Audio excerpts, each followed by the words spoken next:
নমস্কার বন্ধুরা, আজ আমি বাঁধাকপির দারুণ এক রেসিপি শেয়ার করছি। বাঁধাকপি এইরকমভাবে রান্না করলে ভাত, রুটি, পরোটা সব কিছুর সাথে খেতে কিন্তু দারুণ লাগে। বাঁধাকপির মধ্যে অল্প পরিমাণে গোবিন্দভোগ চাল দিয়ে এই রেসিপিটা একবার বানিয়ে নিলে বারবার বানাতে ইচ্ছা করবে। এই রেসিপিটা এতটাই টেস্ট হয়। তো চলো বন্ধুরা, আর কথা না বাড়িয়ে রেসিপিটা শুরু করি। বাঁধাকপির রেসিপি বানানোর জন্য আমি একটা মাঝারি সাইজের বাঁধাকপি এইরকম ঝিরিঝিরি করে কেটে নিয়েছি। আমি বাঁধাকপি বটির সাহায্যে কেটে নিয়েছি, আপনারা চাইলে ছুরির সাহায্যেও কেটে নিতে পারেন। বাঁধাকপিটা ঝিরিঝিরি করে কেটে ভালো করে পরিষ্কার করে ধুয়ে নিয়েছি। এবার এই বাঁধাকপিগুলোকে সাইডে ছড়িয়ে রেখে দিই। এবার চলে এলাম গ্যাসের কাছে। গ্যাসের ওপর দেখুন আমি আগে থেকে একটা কড়াই বসিয়ে দিয়েছি, আর কড়াইতে দিয়ে দিচ্ছি কিছুটা পরিমাণে জল। জলটা এখানে অল্প করেই দিতে হবে। এবার কেটে রাখা বাঁধাকপিগুলো জলের মধ্যে দিয়ে দিচ্ছি। তো বাঁধাকপিটাকে দিয়ে এটাকে আমি 5 থেকে 6 মিনিটের মতো ভাপিয়ে নেব। 5 থেকে 6 মিনিট পর ঢাকনাটা আমি তুলে নিচ্ছি। বাঁধাকপিটাকে ভাপে নিলে কি হবে, বাঁধাকপির মধ্যে যে গন্ধ থাকে সেটা বেরিয়ে যাবে। তো দেখুন বাঁধাকপিগুলোকে খুব ভালোভাবে আমি ভাপিয়ে নিয়েছি। বাঁধাকপিটাকে নেড়েচেড়ে এবার এটাকে আমি নামিয়ে নেব। এদিকে আমি একটা বাটির ওপর একটা স্ট্রেনার বসিয়ে দিয়েছি। এবার বাঁধাকপিগুলোকে স্ট্রেনার মধ্যে নামিয়ে নেব। এতে করে বাঁধাকপির মধ্যে যে এক্সট্রা জল রয়েছে সেটা সুন্দরভাবে ঝরে যাবে। এরকম স্ট্রেনার বা ঝুড়ির মধ্যে বাঁধাকপিগুলোকে নামিয়ে নিয়ে জল ঝরিয়ে নিতে হবে। তো বাঁধাকপি থেকে অনেকটা জল বেরিয়ে এসেছে। এবার বাঁধাকপির জলটা আমি ফেলে দিলাম। তো বাঁধাকপির জলটা ঝরতে থাকুক। এদিকে আমি গ্যাসের ওপর একটা কড়াই বসিয়ে দিয়েছি। কড়াইটাকে ভালো করে গরম করে নিয়ে দিয়ে দিচ্ছি 1 চামচ পরিমাণ ঘি। এখানে আপনারা ঘিয়ের পরিবর্তে কিন্তু সাদা তেলও ব্যবহার করতে পারেন, তবে ঘি দিলে এর স্বাদ এবং গন্ধ দুটিই কিন্তু ভীষণ ভালো হয়। ঘিটাকে খুব ভালো করে মেল্ট করে নিয়ে দিয়ে দিলাম 2 চামচ পরিমাণ মতো গোবিন্দভোগ চাল। চালগুলোকে এবার একটু ভেজে নিতে হবে। বাঁধাকপির এই রেসিপিটাতে গোবিন্দভোগ চাল দিলে কিন্তু এর স্বাদ এবং গন্ধ দ্বিগুণ বেড়ে যায়। ঘিয়ের মধ্যে চাল দিয়ে চালগুলোকে আমি 2 মিনিটের মতো ভেজে নিয়েছি। চাল থেকে খুব সুন্দর একটা গন্ধ বেরোচ্ছে। এবার চালগুলোকে আমি একটা পাত্রের মধ্যে নামিয়ে নেব।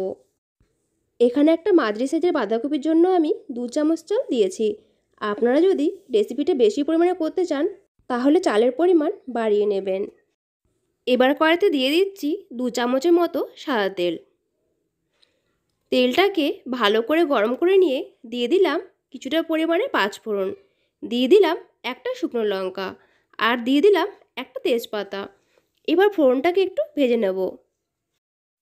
ফোড়নটা থেকে খুব সুন্দর একটা গন্ধ বেরোচ্ছে। এবার দিয়ে দিচ্ছি কেটে রাখা টমেটো। আমি একটা বড় সাইজের টমেটো এইভাবে গোল গোল করে কেটে নিয়েছি। টমেটোগুলো তেলের মধ্যে দিয়ে এইভাবে নাড়াচাড়া করে একটু কষিয়ে নেব।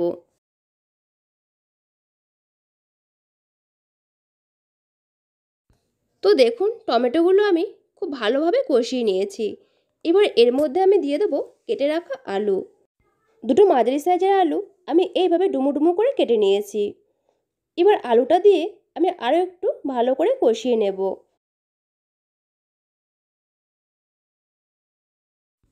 আলুটা আমি ভালো করে কষিয়ে নিয়েছি। এবার এর মধ্যে আমি দিয়ে দেব 1 চামচ আদা বাটা, দিয়ে দেব কয়েকটা চেরা কাঁচা লঙ্কা, আর দিয়ে দেব কিছুটা মটরশুঁটি। এবার সব কিছু দিয়ে ভালো করে আমি কষিয়ে নেব। তো বন্ধুরা, এই সময় প্রতিদিনকার মতো আজও আপনাদের সাথে একটা কথা শেয়ার করছি। যদি আজকের এই রেসিপিটা যদি ইউটিউব থেকে দেখে থাকেন তবে আমার এই চ্যানেলটি সাবস্ক্রাইব করে বেল নোটিফিকেশনটি অন করে রাখবেন। আর যদি ফেসবুক থেকে দেখে থাকেন তাহলে ফলো করে রাখবেন, এই রকম আরও নতুন নতুন রেসিপির আপডেট সবার আগে পাওয়ার জন্য। তো দেখুন সব কিছু আমি ভালো করে কষিয়ে নিয়েছি।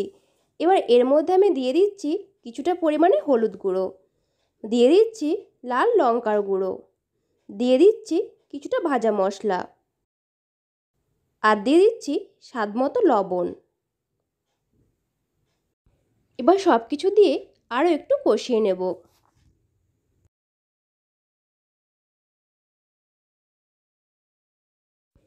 সব কিছু ভালোভাবে কষিয়ে নিয়ে এবার দিয়ে দিচ্ছি ভাপিয়ে রাখা বাঁধাকপি। বাঁধাকপি দিয়ে আবারও এইরকমভাবে সমস্ত কিছু মিশিয়ে নিতে হবে। তো এই রকম করে দেখুন সমস্ত কিছু খুব ভালোভাবে মিশিয়ে নিচ্ছি। আর বাঁধাকপি রান্না করতে একটু সময় লাগে। বাঁধাকপি সুন্দরভাবে মজি রান্না না করলে কিন্তু খেতে অতটা ভালো লাগে না।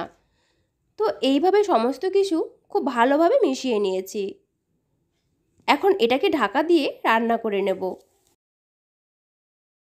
এবার এটাকে ঢেকে দিলাম 5 মিনিটের জন্য।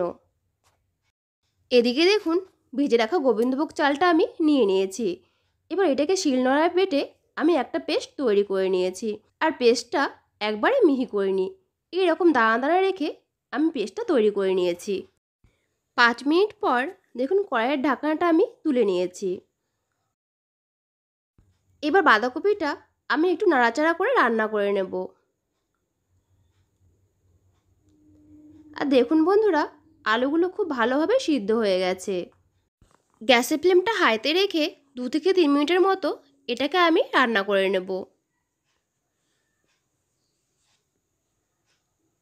তো দেখুন বন্ধুরা, গ্যাসের ফ্লেমটা হাইতে রেখে 2 থেকে 3 মিনিটের মতো এটাকে আমি রান্না করে নিয়েছি। এবার এর মধ্যে আমি দিয়ে দেব বেটে রাখা গোবিন্দভোগ চাল।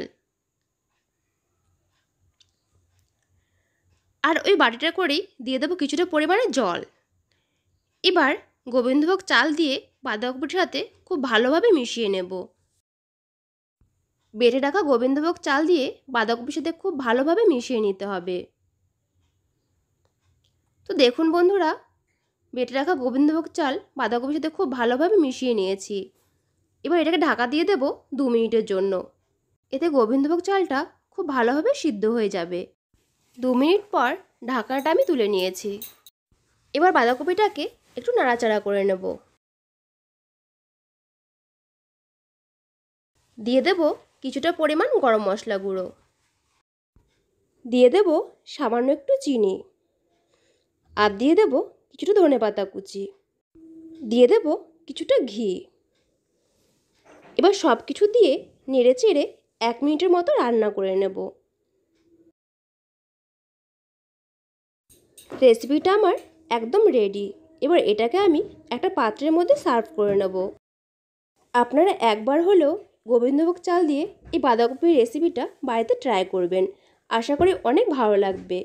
তো বন্ধুরা, আজকের এই গোবিন্দভোগ চাল দিয়ে বাঁধাকপির রেসিপিটা আপনাদের ভালো লেগে থাকলে একটা লাইক করে দেবে। কমেন্ট করে আমাকে জানাবে কেমন লাগলো। তো আজকের মতো টাটা। দেখা হবে আবার নতুন কোনো রেসিপির সাথে।